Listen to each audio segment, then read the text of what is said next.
Hello friends. ఎంతో చదువుకొని ఇంటి వద్ద ఖాళీగా ఉన్నారా? ఏదైనా అవకాశం కోసం ఎదురు చూస్తున్నారా? నా దగ్గర ఒక మంచి ఆన్‌లైన్ ఆపర్చునిటీ ఉంది.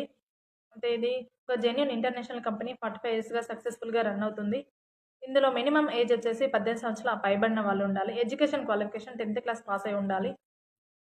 అయితే ఇందులో ఎలాంటి ఇన్వెస్ట్‌మెంట్ కానీ, రిజిస్ట్రేషన్ ఫీజ్ గానీ అవసరం లేదు. ఇంకా మీకు మోర్ డీటెయిల్స్ కావాలి అంటే కింద స్క్రోల్ అవుతున్న నంబర్‌కి వాట్సాప్ గానీ, కాల్ గానీ చేయండి. Thank you. Hello friends. ఎంతో చదువుకొని ఇంటి వద్ద ఖాళీగా ఉన్నారా? ఏదైనా అవకాశం కోసం ఎదురు చూస్తున్నారా? నా దగ్గర ఒక మంచి ఆన్‌లైన్ ఆపర్చునిటీ ఉంది. అంటే ఇది ఒక జెన్యూన్ ఇంటర్నేషనల్ కంపెనీ 45 ఇయర్స్‌గా సక్సెస్‌ఫుల్‌గా రన్ అవుతుంది. ఇందులో మినిమమ్ ఏజ్ వచ్చేసి 18 సంవత్సరాల పైబడిన వాళ్ళు ఉండాలి. ఎడ్యుకేషన్ క్వాలిఫికేషన్ 10థ్ క్లాస్ పాస్ అయ్యి ఉండాలి. అయితే ఇందులో ఎలాంటి ఇన్వెస్ట్‌మెంట్ కానీ, రిజిస్ట్రేషన్ ఫీజ్ గానీ అవసరం లేదు. ఇంకా మీకు మోర్ డీటెయిల్స్ కావాలి అంటే కింద స్క్రోల్ అవుతున్న నంబర్‌కి వాట్సాప్ గానీ, కాల్ గానీ చేయండి. Thank you.